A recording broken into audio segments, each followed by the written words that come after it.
Okay, we'll begin. Namo tassa bhagavato arahato samma sambuddhassa. Namo tassa bhagavato arahato samma sambuddhassa.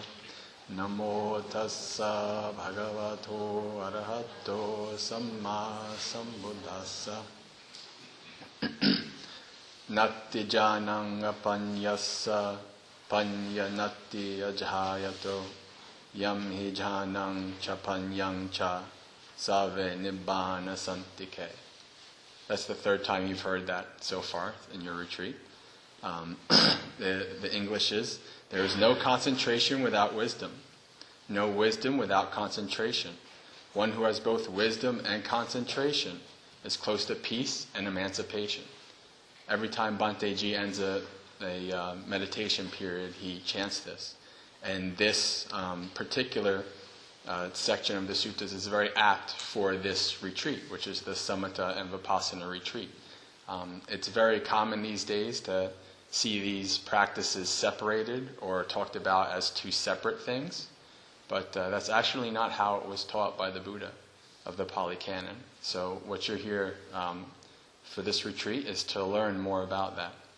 So, as Bhante Ji said, today I'm going to be talking about Samatha. Tomorrow we'll have Bhante Ji in here talking about Vipassana, and then Samanera Panyaratana will take it home for us and talk about how they work together on the last day. So I just wanted to first stress that this is a brief overview. The topic of Samatha is very large. And some of the topics I'm going to be going over, we literally have our own retreats just for those topics. So this is going to be, a large topic. It's going to be a lot of information. You don't have to worry about getting all of it down. This is supposed to help you have a basis of understanding what Samatha is. So don't get too worried or too overwhelmed as we go through this. So what is Samatha meditation?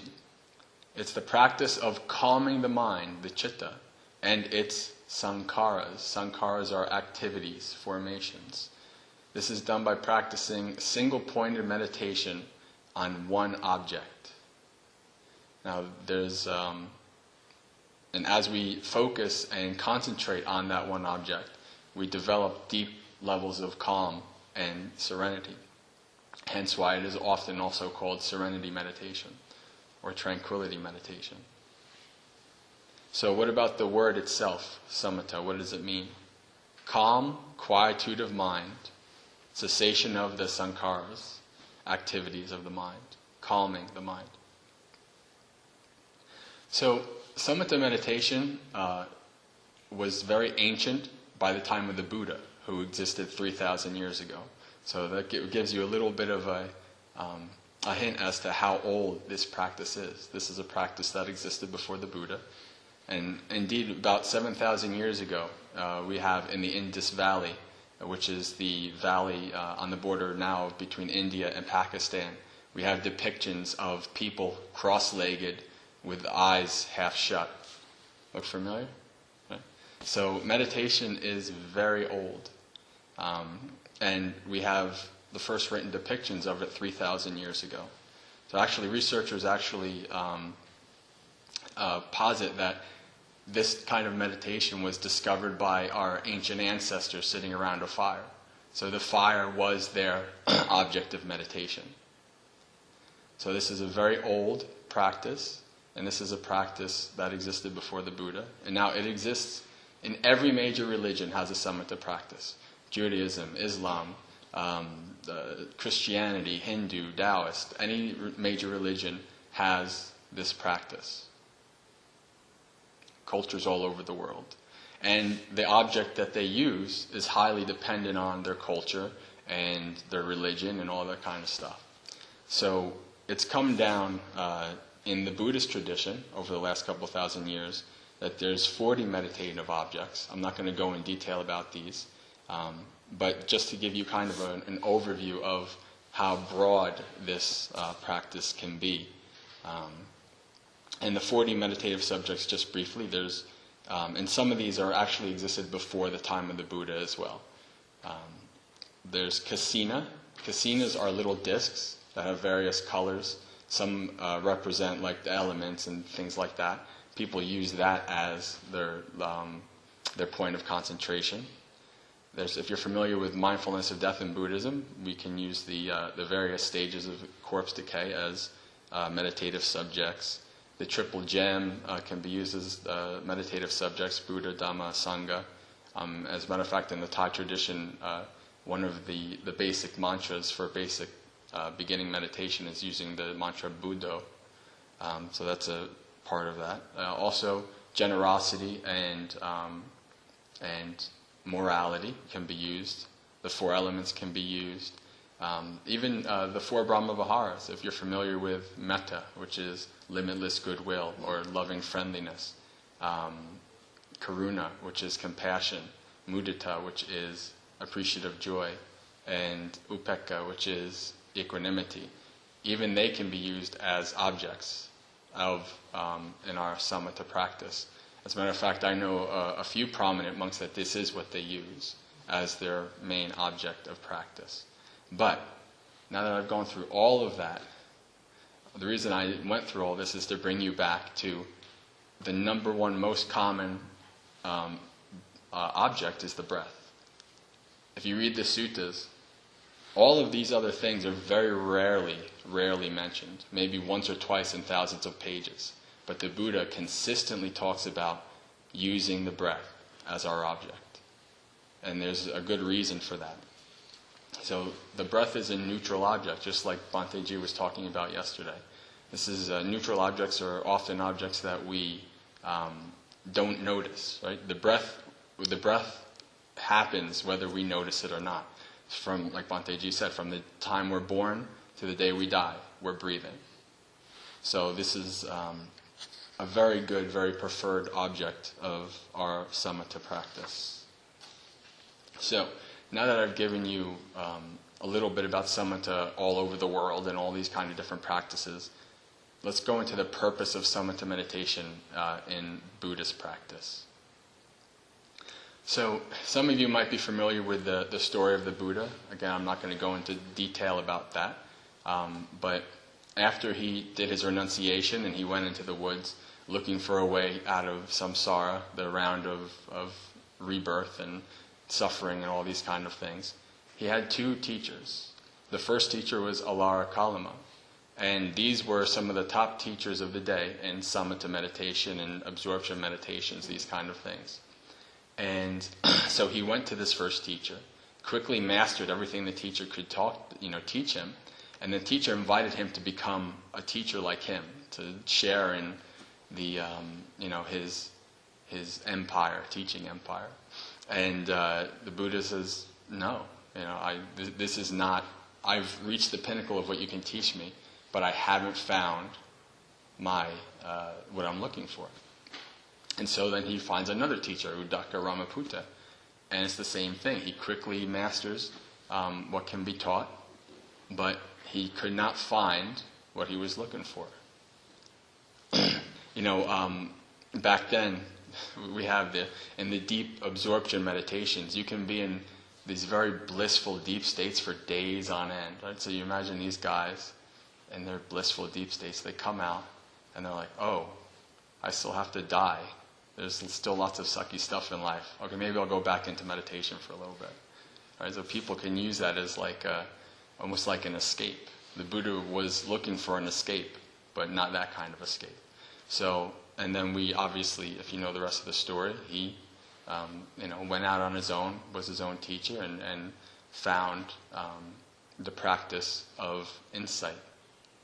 So the goal of samatha in Buddhist practice is as a basis of development for insight. That's the one thing that we want to always keep in mind when we're practicing mindfulness of breathing. When we get into these deep states, we're not doing it for the bliss and the wonderful feeling. We're doing it as a basis, as a vehicle to develop insight.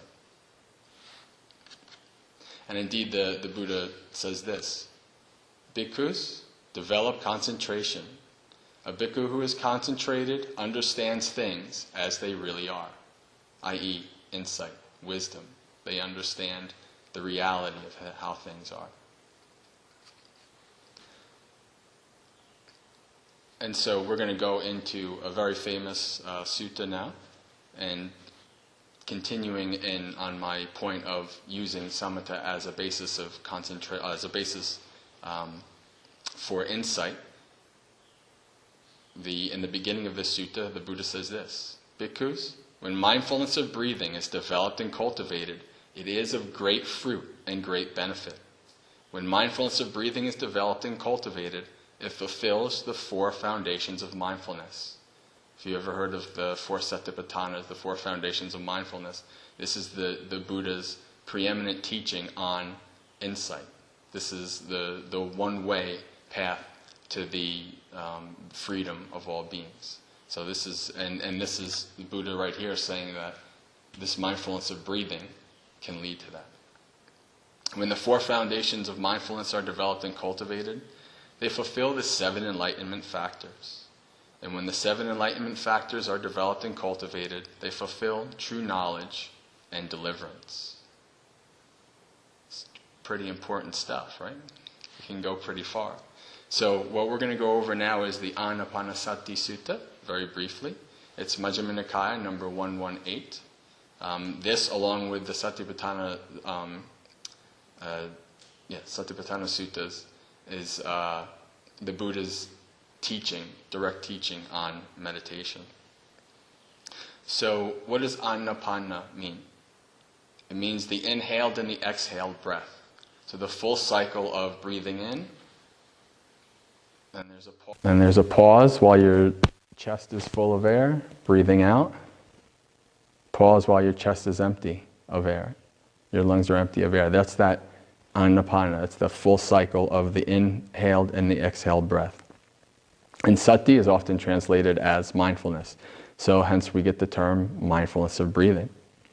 And the Buddha gave 16 steps in this Anapanasati Sutta. These steps go from the very beginning all the way through the jhanas and even in the development of insight. So we're going to go over those steps, but again, it's important, don't worry about memorizing all the steps and trying to, when you're in meditation, which step am I at, and all these kind of things. Don't worry about that. You can, as you progress in your practice and as you learn, you'll see how they fit into the practice. So, now, how is mindfulness of in and out breathing developed and pursued so as to be of great fruit and great benefit? There is the case where a monk, having gone to the wilderness, to the shade of a tree, or to an empty building, sits down folding his legs crosswise, holding his body erect, and setting mindfulness to the fore. Always mindful he breathes in, always mindful he breathes out. That's the very basic beginning. Setting mindfulness to the fore, what does that mean? That means putting your concentration, putting your focus on the mindfulness, on full awareness and clear comprehension of your object. So we are setting up mindfulness of our object at this point. And some people say that means you're supposed to set up your object like at the tip of the nose or the lung, the diaphragm, wherever. It doesn't really matter per se. If people, wherever it shows up is where people can set their mindfulness at, or even just understanding, a basic understanding that the breath is there and the parts of the breath. So we go into the first step, and you heard this step last night. Breathing in long, he discerns, I am breathing in long. Or breathing out long, he discerns, I am breathing out long. So 2 things, as we get started here. First, this is not something that's being forced. This is not something you're doing. You're not saying, okay, now it's time for me to do a long breath. Now it's time for me to breathe out long. That's not how it is. This is just observing the basic characteristics of the breath. And the second thing at this point also is that you're not making a mental note. You're not literally saying in your mind, I am breathing out long. I am breathing in long. It's just a basic, full awareness, basic mindfulness of this process. So the second, or breathing in short, he discerns, I am breathing in short. Or breathing out short, he discerns, I am breathing out short. So we have long breath and short breath, right? These are basic characteristics of the breath. So, I've noticed in my own, as I'm following my breath, sometimes, actually fairly often, and I don't know why, sometimes I'll breathe in deep and I'll breathe out really short. Right? So you're not always going to necessarily have breathe in long, breathe out long. So you're paying attention to your breath and these basic characteristics. Number 3, he trains himself, I will breathe in sensitive to the entire body. I will breathe out sensitive to the entire body. This one has a little bit of controversy in it, just in that in this sutta, the Buddha actually states that the breath is a body, so it's part of the body. And this third one is translated different ways depending on the teacher. Some people translate it as this sensitive to the entire body of breath. Some people translate it as the whole body. And indeed, Bhikkhu Bodhi, who's the author of the four Nikayas, or at least the translator of the four Nikayas, I should say, from one text to another, he's actually changed what he translated it as. So this is something that is really kind of left up for you to practice and see what works for you. So 4, he trains himself. I will breathe in, calming the bodily fabrications. I will breathe out, calming bodily fabrications. What are these? These are sankharas. These are activities of the body. So you're breathing in and breathing out actively, and you're training yourself. So this goes from, in the beginning we were just understanding. Now we're actually training ourselves. Breathing in, breathing out, calming the bodily fabrications. Yeah. So, calming your body. 5, he trains himself. I will breathe in sensitive to rapture. I will breathe out sensitive to rapture. Those of you who might know a little bit about jhana, jhana is, rapture is a jhanic factor. So this is obviously, as we're going down the steps, we're getting deeper and deeper into these more calm states.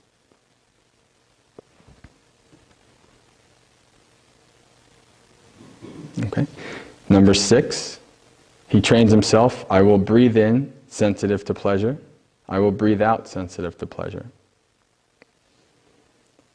Number 7, he trains himself. I will breathe in sensitive to mental fabrications.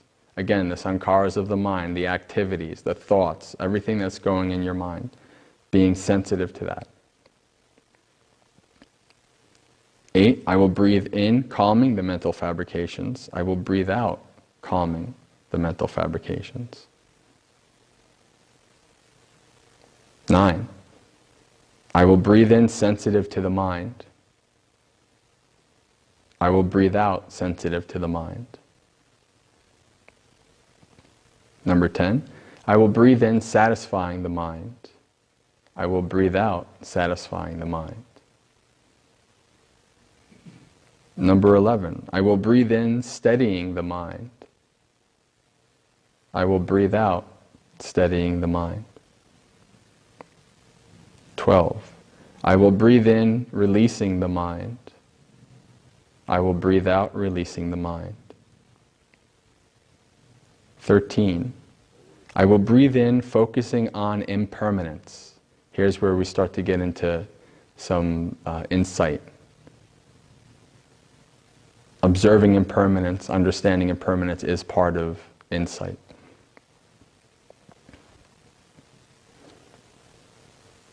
14, I will breathe in, focusing on dispassion. I will breathe out, focusing on dispassion. I will breathe in, focusing on cessation. I will breathe out, focusing on cessation. I will breathe in, focusing on relinquishment. I will breathe out, focusing on relinquishment. This is how mindfulness of in and out breathing is developed and pursued so as to be of great fruit and great benefits. Did you all memorize all those steps yet?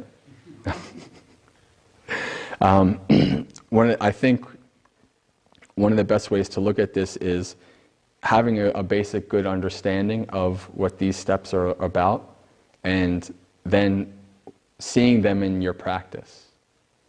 You instead of being in your meditation really trying to, what step should I do next? Am I doing this? Am I doing that? And then that's going the opposite of calming your mind. That's making your mind even crazier. So I went through this as just so that you have a basic understanding of the Anapanasati Sutta. Again, it's Majjhima Nikaya number 118.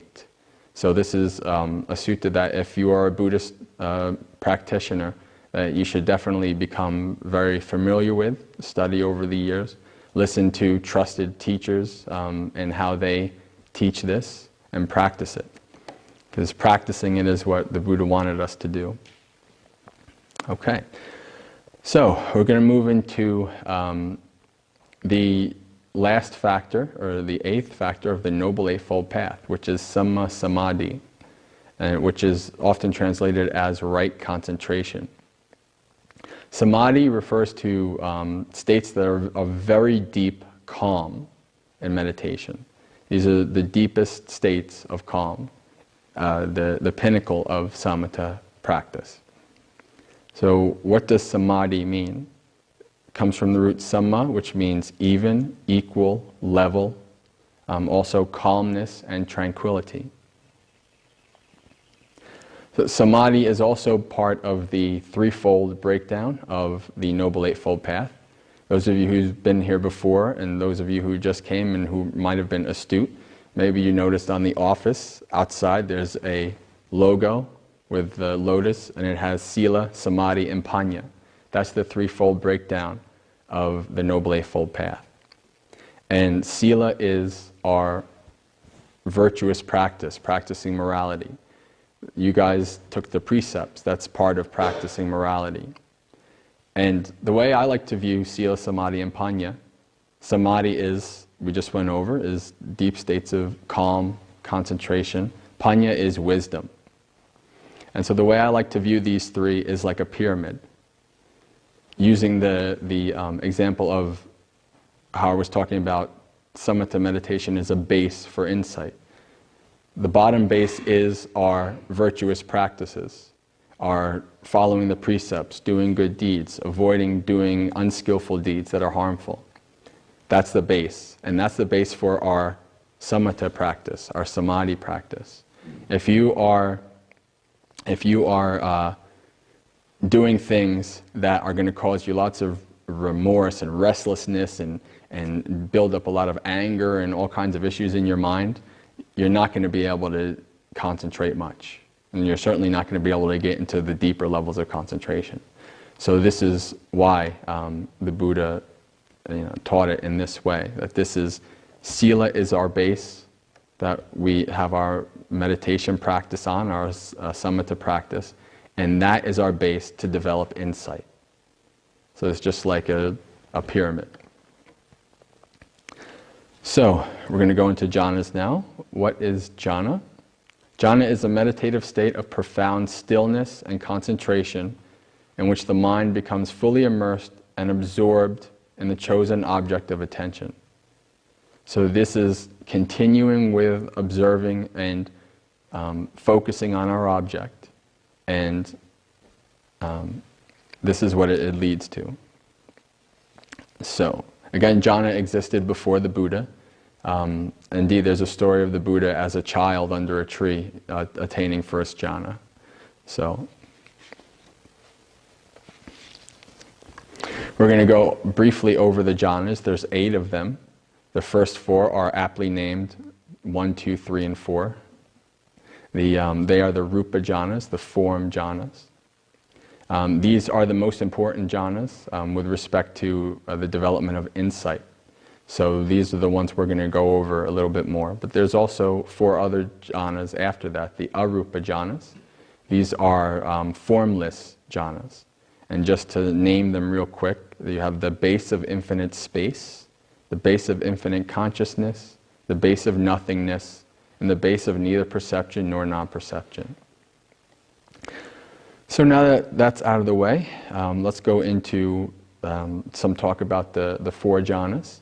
We're going to go over the basic paragraph of the Buddha describing the factors of each jhana, and then a simile that he gives. So the first jhana. Bhikkhus, to whatever extent I wish, secluded from sensual pleasures. So what does this mean, secluded from sensual pleasures? It's what you guys are practicing here, right? Practicing your noble silence, practicing your precepts, which are helping you look inward instead of outward. Normally our mind likes to use the senses to go outwards and to have pleasing experiences that we like. So instead, when we're doing jhana, when we're at the point of practicing jhana, we're secluded from these. We're moving inward. So we're secluded from sensual pleasures. Secluded from unwholesome states. These are the 5 hindrances, which we will be going over after we go through the jhanas. I enter and dwell in the first jhana, which is accompanied by thought and examination. These two words, vitakka and vichara, they essentially mean the initial application of putting your mind on the object and then keeping your mind on the object. So these are active sankharas, active mental activities of putting and keeping your mind on the object. I enter and dwell in the first jhana, which is accompanied, with rapture and happiness born of seclusion. Rapture is piti, often also translated as joy, and happiness is sukha. Rapture is a jhanic factor that gives you a feeling of exaltation. It's a feeling that is described in the suttas as a place where meditators can experience pleasurable feeling and pleasurable experience that is far beyond anything of the senses. From ice cream to sex, piti is better than all of that. So this is, and this indeed is, the Buddha talks about when you're able to experience this rapture, then it's much easier to, when you get to that point, you understand that all the pleasures that you went after, going out into the world in your 6 senses, don't match this. So this is this is a joy, this is a feeling of the mind, an inward rapture. And happiness. The happiness comes from the fact that you are secluded from all of these unwholesome states. You're secluded from the feelings of anger and ill will and craving and all of these things. And it's just a very nice feeling of contentment that goes along with the rapture. So, the first simile. Just as if a skilled bathman or a bathman's apprentice would pour bath powder into a brass basin and knead it together, sprinkling it again and again with water, so that his ball of bath powder, saturated, moisture-laden, and permeated within and without, would nevertheless not drip. Even so, the monk permeates, suffuses, and fills this very body with the rapture and pleasure born of withdrawal. There is nothing of his entire body unpervaded by rapture and pleasure born of withdrawal. Okay, second jhana, with the subsiding of thought and examination. So we'll just stop there real quick. So we had these factors in the first jhana, and we've lost 2 factors. That's a very good indication explaining about how jhana works. We don't try to go out and attain jhana. We're not trying to do anything. We're not trying to force ourselves or control ourselves into jhana. Jhana comes when we set the conditions. And we set the conditions by learning how to let go. And indeed, as we go through the jhanic factors, we see that we are continually going into finer states of mind and letting go of the gross states of mind. So we have, in the first jhana we had this active thought, active concentration on the object of our practice. And now in the second jhana, this has gone away. This is a very gross experience that you don't want anymore, because you're moving into a finer, deeper level of concentration. So with the subsiding of thought and examination, I enter and dwell in the second jhana, which has internal confidence and unification of mind. So at this point, you have a strong confidence and faith in this practice, in yourself, and that you have come to experience this state of attainment. Unification of mind is one way of putting a very strong concentration. So you're getting a stronger concentration as you're going on. So it's without thought and examination, has rapture and happiness born of concentration. So the rapture and happiness is still there, but now it is related to the concentration that you've begun to develop. And indeed, the term noble silence, actually the Buddha calls the second jhana noble silence. So we're practicing noble silence right now, at least you guys are. But this is not the true noble silence. The true noble silence is when the subsiding of thought and examination in the second jhana. This is the noble silence. So, the simile, just like a lake with spring water welling up from within, having no inflow from the east, west, north, or south, and with it the skies periodically supplying abundant showers, so that the cool fount of water welling up from within the lake would permeate and pervade, suffuse and fill it with cool waters. There being no part of the lake unpervaded by cool waters. Even so, the monk permeates and pervades, suffuses and fills this very body with the rapture and pleasure born of composure. There is nothing of his entire body unpervaded by rapture and pleasure born of composure.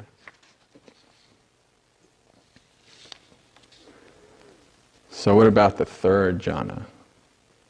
With the fading away of rapture. Right? So rapture, this unbelievable exulting feeling that we have, is a gross feeling.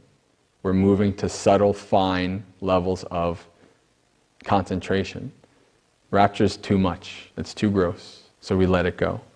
And indeed, each level, how you get to the next, I should maybe put it a different way of getting to the next level, but how it works is, as you practice each jhana and you master the jhana, you start to see the defaults in it. You start to see that it's not, these are very gross levels of mind. And you start to move yourself towards finer levels of concentration. And indeed, there's also a danger, like gave you the little example before, of becoming enraptured with these states. Because it's a big danger that you're coming into these jhanas and you're experiencing these amazing states, and you just get blissed out and you just leave it there. But the point of going into jhana in this Buddhist practice is as a basis for development of insight. So that's something that you always have to remind yourself when you're in this, in these states. So, rapture has faded, and now you dwell equanimous and mindful and clearly comprehending. I experience happiness with the body. I enter and dwell in the third jhana, of which the noble ones declare, he is equanimous, mindful, one who dwells happily. So we've moved away from this overtly gross, amazing happiness, to a wonderful contentment of equanimity. And this equanimity brings a happiness and contentment. So, just as in a blue, white, or red lotus pond, there may be some of the blue, white, or red lotuses which, born and growing in the water, stay immersed in the water and flourish without standing up out of the water, so that they are permeated and pervaded, suffused and filled with cool water from their roots to their tips. And nothing of those blue, white, or red lotuses would be unpervaded by cool water. Even so, the monk permeates and pervades, suffuses and fills this very body with the pleasure free of rapture. There is nothing of his entire body unpervaded with the pleasure free of rapture. So the fourth jhana, with the abandoning of pleasure and pain. Feelings of pleasures and pain are abandoned, and with the previous passing away of joy and displeasure, I enter and dwell in the fourth jhana, which is neither painful nor pleasant, and includes purification of mindfulness by equanimity. There is no more pain and no more pleasure felt. You are in an equanimous state. Your mind is purified into an equanimous state. And indeed, the fourth jhana is the best place to develop insight. The fourth jhana is the basis that we can use for the development of insight. This is the state in which we can see very deeply how things work and how things are. And in doing that, we understand, and that is the insight that we develop. So, just as if a man were sitting wrapped from head to foot with a white cloth, so that there would be no part of his body to which the white cloth did not extend. Even so, the monk sits permeating his body with a pure, bright awareness. There is nothing of his entire body unpervaded by pure, bright awareness. So a few last things for the jhana section. Again, this is a practice of letting go. This is a practice of setting up conditions for these jhanas to appear. You don't go out and grab the jhanas and they come. As you let go, you set the conditions for them to arise. It's an important thing to remember. And indeed, actually, the conditions for the jhana to arise are the suppression or the going away of the hindrances, which we're going to go over. But I wanted to give you guys a simile that when I first heard it, I saw a monk give this simile years ago, really made a deep impression on me and helped me understand better how to work with my meditation practice. And it's called the simile of the cup. So I'm going to use my mug here. This mug is my mind, and I'm a meditator. So, what do we normally do with our mind, with our meditation? We want to hold it. We want to control it. Just like I'm trying to hold this mug up. And I want to still the mind, right?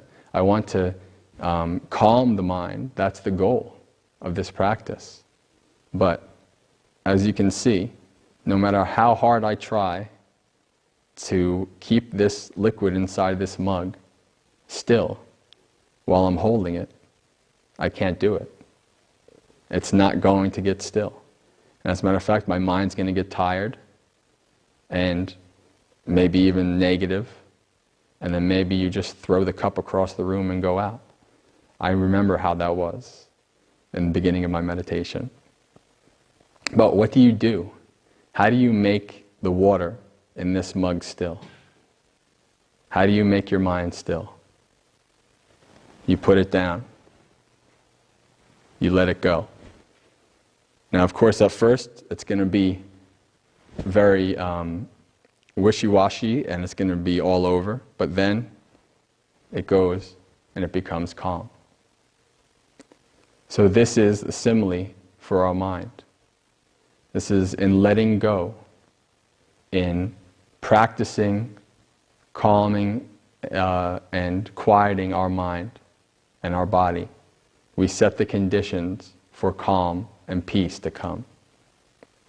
And to adopt this simile, some people, they might get the idea But then, so they're waiting and their mind is getting calm, and then they say, oh, well, when is it going to be calm? They keep picking up, when is it going to be calm? Is it calm yet? Right? Because we just have such a hard time letting go. And so letting go and allowing calm to arise is actually part of the meditation practice. So that is the simile of the cup. So we're going to go into our last section, which is the 5 hindrances, or the nivarana. So why are they called hindrances? Well, traditionally they're called hindrances because they hinder our progress. They stop us from getting into calm and peaceful states of mind. And what are these hindrances? The first one is kamachanda, which is sensual desire. We already spoke a little bit about that in the statement of the first jhana, where we're secluded from sensual desire. Sensual desire is the I like mind. I like this, I want to abide in it, I want to hold it so I don't lose it, I want to get more of it. Whether it's people, places, experiences, you like it, you want it, and you want to, and your mind wants to go out and have more experiences because it's a pleasurable experience. The second one is bhayapada, which is ill will. This is the I dislike mind. I don't like, the mind of aversion. I don't want this experience, I don't like this person, I want them to go away, I want to push them away, I want to run away from them. That's ill will. Third is tinamidha, which is sloth and torpor. This is a state of where mind and body are very tired or cloudy mind. Restlessness and remorse, uddaka kukucha.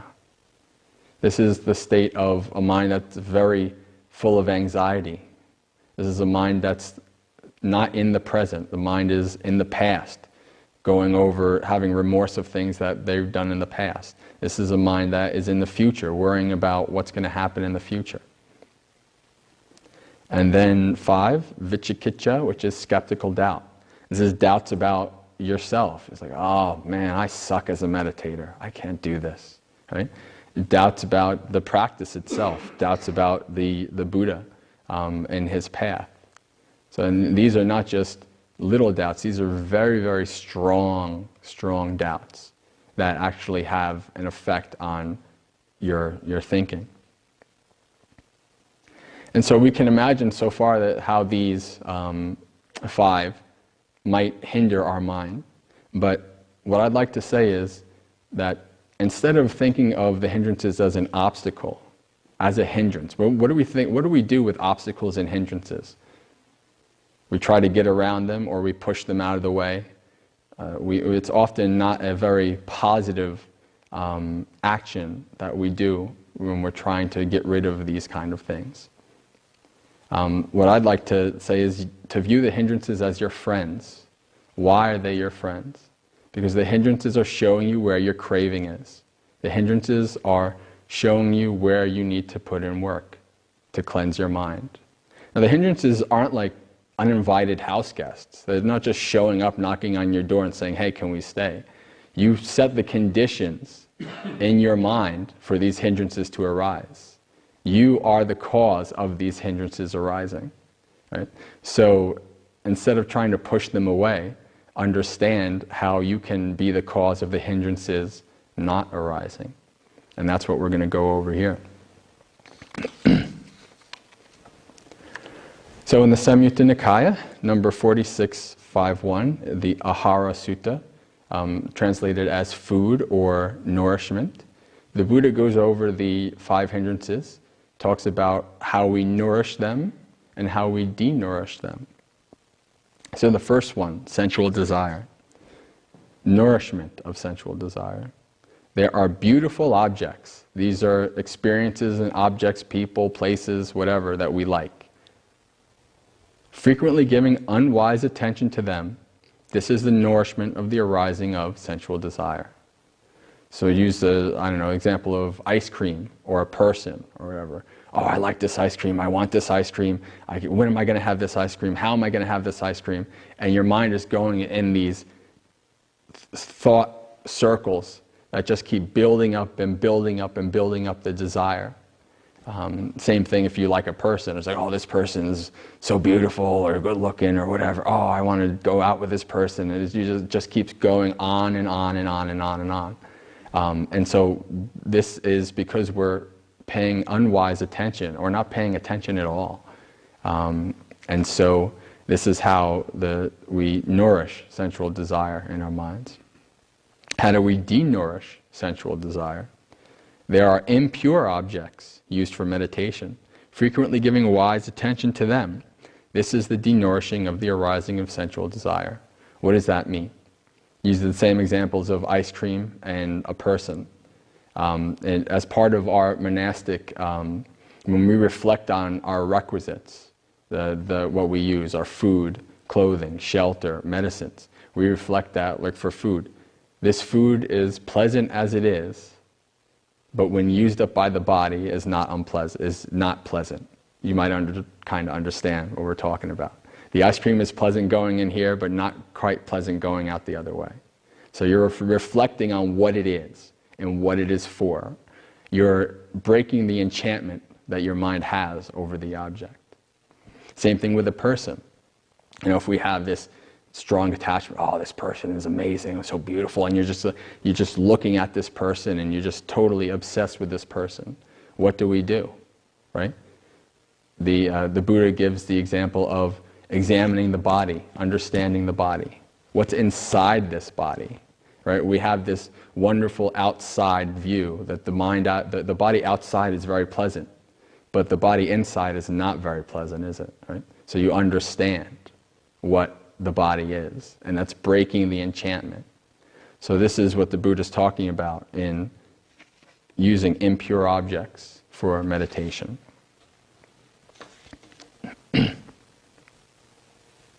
So there's a simile.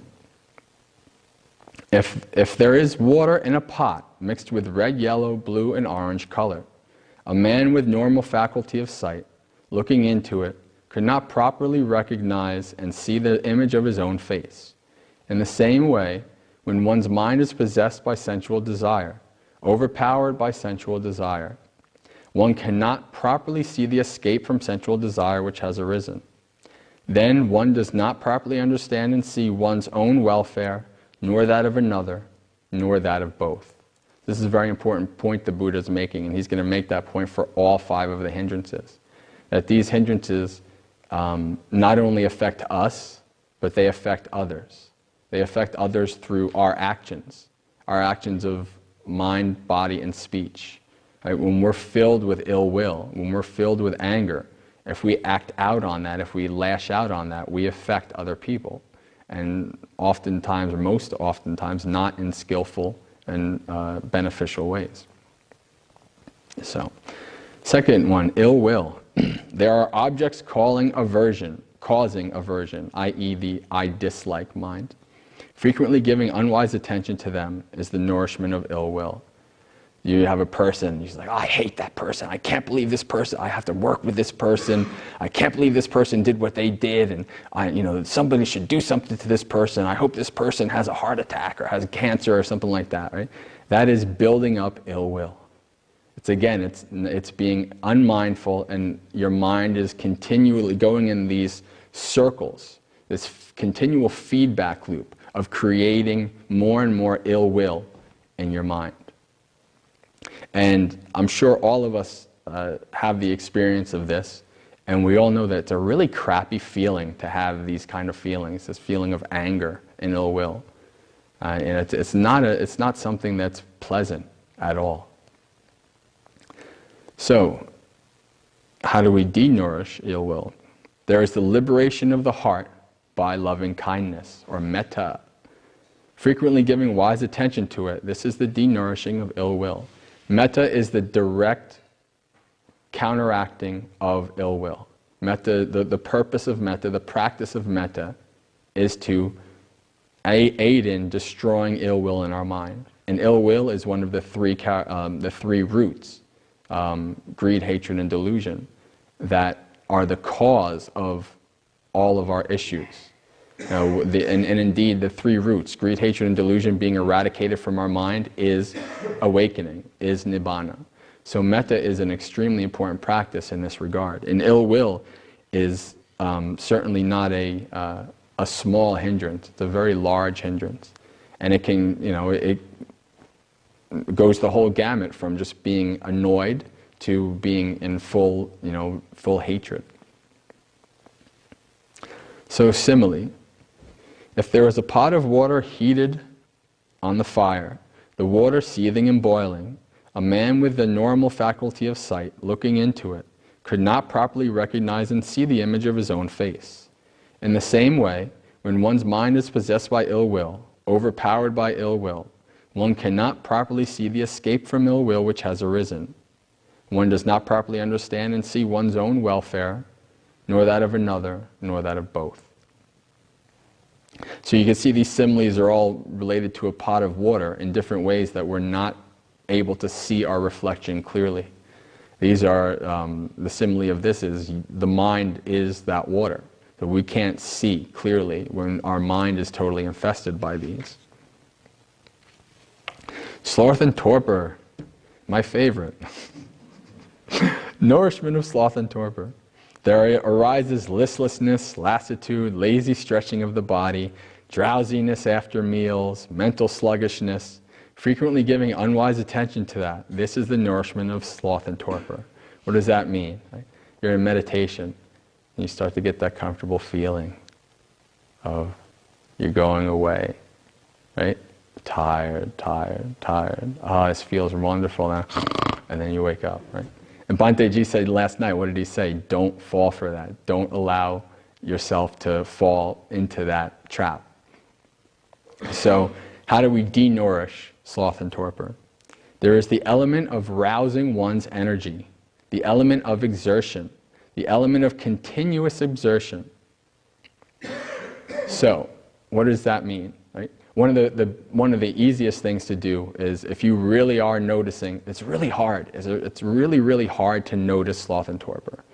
In my experience, it's a lot easier to notice restlessness and all these other ones. But sloth and torpor is like a thief in the night, and is all of a sudden you're fine, and then you're knocked out. So it's really hard to notice sloth and torpor. But if you are able to notice that you're starting to get tired, what you can do is you can change the object of your meditation. You can redouble your efforts in arousing investigation.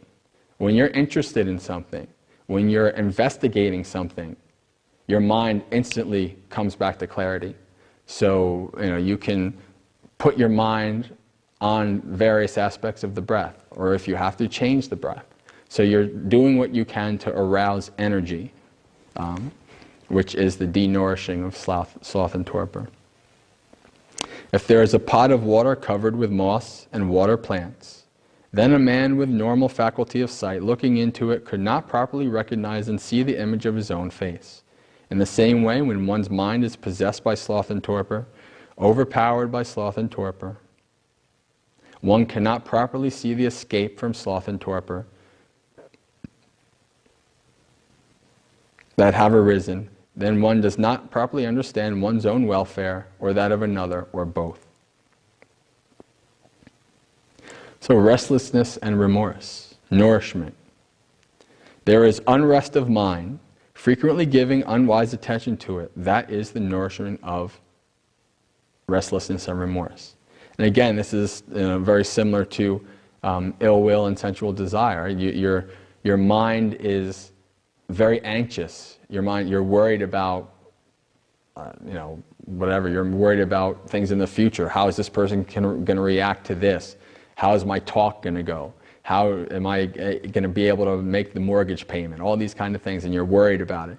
And again, it's about being mindful of watching so that your mind doesn't go into those cycles and build up in this endless feedback loop, which creates more and more restlessness and remorse.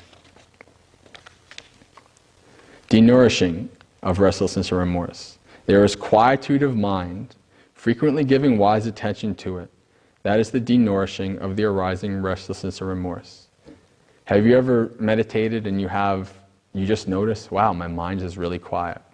And you can actually observe that. You can really concentrate on just the fact that there's no thoughts in your mind.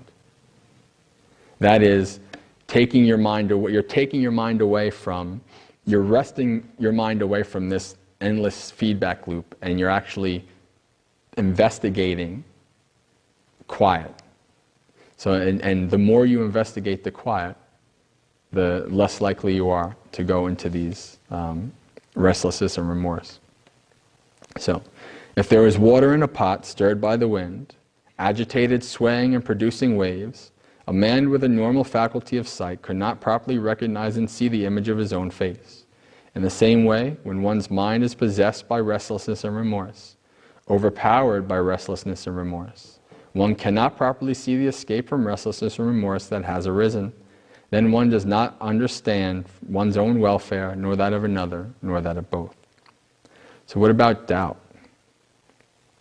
There are things that cause doubt, frequently giving unwise attention to them. That is the nourishment of doubt. So again, your mind is full of doubt, and you're just allowing it to go on and on and on.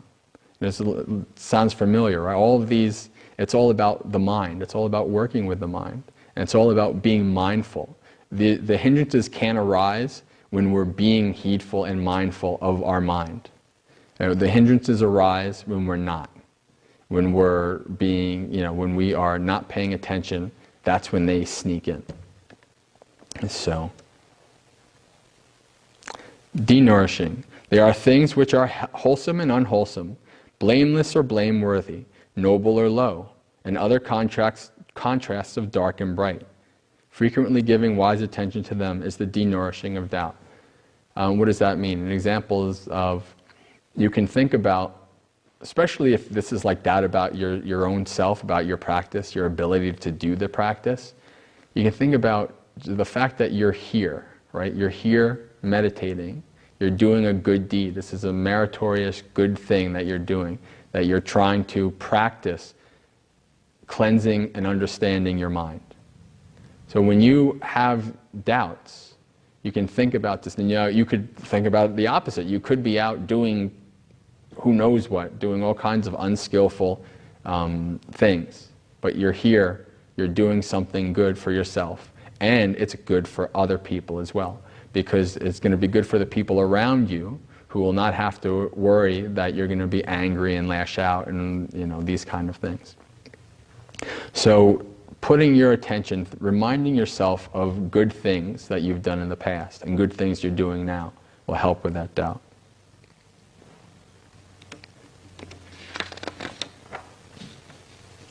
And the simile. If there is a pot of water which is turbid, stirred up and muddy, and this pot is put into a dark place, then a man with a normal faculty of sight could not properly recognize and see the image of his own face. In the same way, when one's mind is possessed by doubt, overpowered by doubt, then one cannot properly see the escape from doubt which has arisen. Then one does not properly understand one's own welfare, nor that of another, nor of both. So the Buddha gives a wonderful simile as to the feeling of when you're free of the hindrances. And he goes on like this. Just as when a man takes a loan, engages in a trade, and his trade succeeds, he now only disposes of his old debt, but he has, beyond that, a surplus for maintaining a family. So you're in debt and you're out of debt. And the feeling, right? He rejoices and he is glad at heart.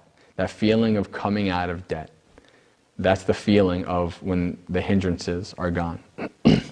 Just as when a man is sick and in pain, suffering from a grave disease, a short time later, he recovers from that sickness. At that he rejoices and is glad at heart. Just as when a man has been thrown into a prison, but some time later he is released from prison. He is safe and without fears, and at that he rejoices and is glad at heart.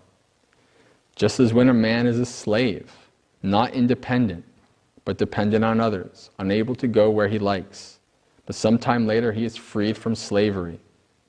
and at that he rejoices and is glad at heart.